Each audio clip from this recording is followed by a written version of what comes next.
Vocês são os trabalhadores ou as trabalhadoras da última hora?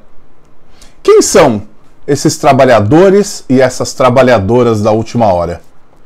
São essas questões que a gente vai responder agora na nossa palestra de segunda-feira. Eu sou o Moacir do Mensagens Kardecistas e trago para vocês esse esquenta de 10 minutinhos sobre o tema da semana, que é o esquenta da nossa live do Evangelho no Lar, que acontece todas as quartas-feiras às 20 horas. Essa semana nós iniciamos o capítulo 20 do Evangelho segundo o Espiritismo, os trabalhadores da última hora. E estudaremos os itens 1, 2 e 3, que estão divididos em duas partes: os trabalhadores da última hora e uma instrução dos espíritos. Os últimos serão os primeiros. O nosso estudo vai começar com a parábola dos trabalhadores da última hora, que começa assim: o reino dos céus é semelhante a um pai de família que saiu de madrugada a fim de aliciar trabalhadores para trabalhar em sua vinha. Tendo acertado com os trabalhadores que eles teriam uma moeda por sua jornada, pelo dia de trabalho, e os enviou à vinha. Depois, ele saiu na terceira hora e aliciou, buscou mais trabalhadores para sua vinha. Fez a mesma coisa na sexta e na nona hora. E finalmente, no final do dia, ele saiu na 10ª hora para buscar os últimos trabalhadores. E com todos, ele combinou uma moeda de pagamento pelo dia de trabalho. Chegando no final do dia de trabalho, ele chamou um dos seus empregados, dos seus colaboradores, e disse assim: pague uma moeda a cada um conforme o combinado. Comece pelos últimos e termine com os primeiros. Então ele chamou aqueles que chegaram na 10ª hora e começou a pagar uma moeda para cada um. Quando chegou nos primeiros, aqueles que estavam trabalhando desde cedo, ele pagou uma moeda e eles começaram a murmurar, a reclamar e dizer que era injusto eles receberem apenas uma moeda, que era o mesmo pagamento daqueles que chegaram no final do dia. Então esse pai de família, esse senhor, disse: meu amigo, eu não vos fiz injustiça. Não acertaste comigo uma moeda para a sua jornada? Tomai o que vos pertence e ide. Por mim quero dar a este último tanto quanto a vós. O trabalhador da última hora tem o direito ao salário, mas é preciso que a sua vontade tenha estado à disposição do senhor que devia empregá-lo, e que esse atraso não seja fruto da preguiça ou da má vontade. O que Jesus quis dizer com esses trabalhadores da última hora? E por que ele paga a mesma coisa para aquele que chegou na 10ª hora e para aquele que chegou na primeira? É porque, minhas irmãs e meus irmãos, o que ele quer dizer é que todos nós vamos evoluir. Todos nós teremos a mesma chance e todos nós chegaremos no mesmo lugar. Como eu costumo dizer, todos nós percorremos a nossa estrada de evolução que chama Jesus Cristo. E todos nós chegaremos no mesmo lugar, na mesma escala de evolução, só que cada um no seu tempo, no seu ritmo. Porque não é uma corrida, não tem quem chega primeiro e quem chega depois. Todos nós chegaremos no mesmo lugar. Por isso que ele paga a mesma moeda para aquele que chegou primeiro e para aquele que chegou em último, na última hora. E o que ele diz é o seguinte, é que o que faz diferença entre um e outro não é quem chegou primeiro e quem chegou depois. O que faz diferença é aquele que sempre esteve à disposição para o trabalho. É aquele que sempre esteve esperando o trabalho, mas se preparando para ele. Que é o que acontece conosco. O que Jesus, o que Deus espera de nós, não é que a gente evolua rapidamente, ou que a gente seja o primeiro a chegar. O que Ele espera de nós é que a gente chegue. mas que enquanto a gente não chega lá, enquanto a gente não evolui nessa estrada, que a gente esteja se preparando para o trabalho. Ou seja, nos intelectualizando, adquirindo cultura, estudando, vivendo experiências, praticando o amor que Jesus nos explicou através da caridade, da humildade, da bondade, da tolerância, da empatia. É que a gente trabalhe pelos nossos irmãos. E o que ele condena aqui é aquele que fica na preguiça.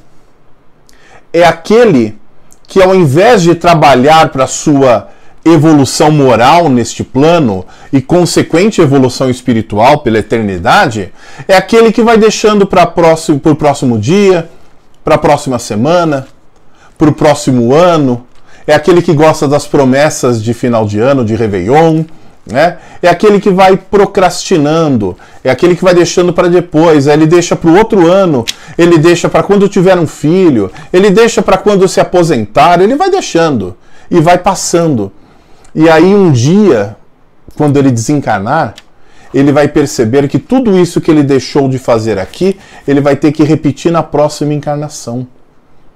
Então, na verdade, ele deixou para o próximo dia, ele deixou para a próxima semana, para o próximo mês, ele deixou para o próximo ano, ele deixou para quando se aposentasse, para quando tivesse mais tempo, para quando tivesse mais dinheiro. Mas quando ele perceber, ele deixou para a próxima encarnação.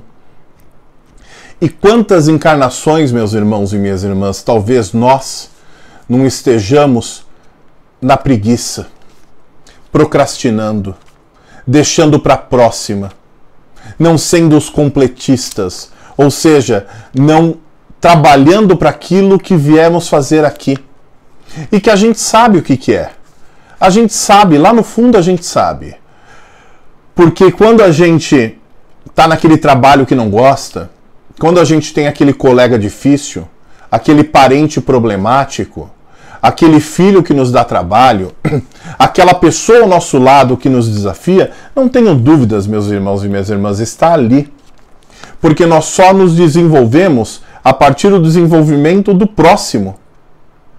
E se nós abrirmos mão disso, não nos desenvolvemos e ficamos estagnados, assim como Jesus está falando desses trabalhadores. Na instrução dos espíritos, ele fala assim: bons espíritas, meus amados, sois todos obreiros da última hora. Nós espíritas somos esses obreiros, esses trabalhadores da última hora. Porque Jesus, nessa parábola, quando ele fala dos trabalhadores da primeira hora, ele está falando de Moisés, dos profetas.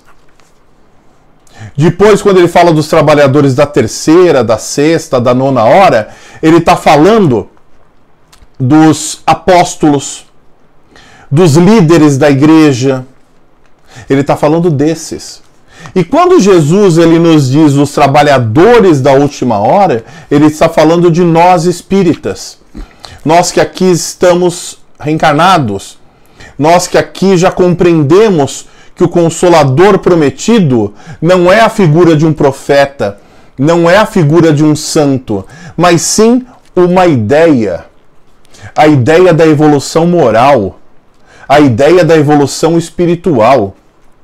Que o Consolador prometido está na certeza que a gente tem, naquilo que a gente sabe, de que somos espíritos eternos e que evoluímos pela eternidade, e que essa encarnação é só um grãozinho de areia na nossa existência eterna. Mas que esse grãozinho de areia, dependendo do que fizermos aqui, pode atrasar a nossa evolução por séculos, por dezenas de encarnações, porque a gente vai ficar tentando recuperar o tempo perdido. Então a ideia, meus irmãos e minhas irmãs, como trabalhadores da última hora, como aqueles que já sabem que precisam evoluir moralmente nessa encarnação, que comecemos. Que se não chegou ainda a nossa hora, se não chegou a nossa vez ainda de perceber essa evolução, que a gente possa trabalhar por ela. seguindo o maior mandamento, amando a Deus sobre todas as coisas e o próximo como a nós mesmos, trabalhando para a nossa evolução, estudando, nos intelectualizando, adquirindo cultura e no contato com o próximo, seja ele nosso filho, esposa, marido, as pessoas do nosso convívio social, nossos colegas de trabalho, que a gente possa nesse convívio amar. E amar, não dá para amar um colega de trabalho como a gente ama um filho, é óbvio, claro que não. Mas o amor que Jesus nos diz aí, de amar o próximo como a nós mesmos, a gente pode trocar por respeitar o próximo como a nós mesmos. Respeitar o próximo, nos respeitar, respeitar os nossos limites, respeitar aquilo que estamos fazendo, respeitar a nossa casa, a nossa família, respeitar a Deus, a Jesus, mas principalmente respeitar a nós mesmos. Porque aí a gente aprende a evoluir. Porque essa conversa de, vamos amar, ser humildes, caridosos, bondosos, né, praticar o bem, o que está na moda agora, falar ser uma pessoa do bem, não vai fazer bem só para as pessoas que estão à nossa volta. Vai fazer bem principalmente para a gente. Porque a gente vai ter aquela tranquilidade de colocar a cabeça no travesseiro e realmente dormir. E não ficar com alguma coisa martelando aqui. E nunca esquecer da reencarnação. Esse belo dogma eterniza e precisa a filiação espiritual. O espírito chamado a prestar contas do seu mandato terrestre. Compreende a continuidade da tarefa interrompida, mas sempre retomada. Nós entendemos a reencarnação. Já sabemos que o que não terminarmos aqui, vamos levar para outra. E assim ficamos estagnados. Porque ao invés de evoluirmos aqui e trabalharmos a nossa evolução aqui, a gente fica criando mais dívidas. A gente parece aquela pessoa que para pagar um cartão de crédito utiliza o crédito do outro. E para pagar o crédito do segundo utiliza de um terceiro. Para pagar o do terceiro, utiliza de um quarto. Então, ao invés dela fazer um plano para sair da dívida, ela acumula mais dívidas. E é isso que a gente está fazendo nas encarnações. Ao invés de ir pagando as dívidas, ao invés de acertando as questões, a gente, por orgulho, por vaidade, e na maior parte dos casos por egoísmo, nós vamos aumentando a nossa dívida e contraindo mais. Então que a gente entenda que a nossa evolução está no próximo e só amando e respeitando as pessoas, mas principalmente respeitando, é que a gente vai conseguir evoluir. Porque para respeitar aquele que nos desafia, nós vamos ter que desenvolver tanto conhecimento, competências, habilidades que ainda não possuímos, as emocionais principalmente, que a gente vai evoluir quase que por osmose, naturalmente. Então eu espero que vocês leiam esse trecho do Evangelho segundo o Espiritismo, o início do capítulo 20, itens 1, 2 e 3, porque na quarta-feira, na nossa live do Evangelho no Lar, todos nós nos encontraremos, são 5.000 pessoas todas as semanas, todos nós nos encontraremos para estudar o Evangelho, falar de Jesus e buscar a nossa proteção e evolução. Fiquem todos com Deus e até quarta-feira.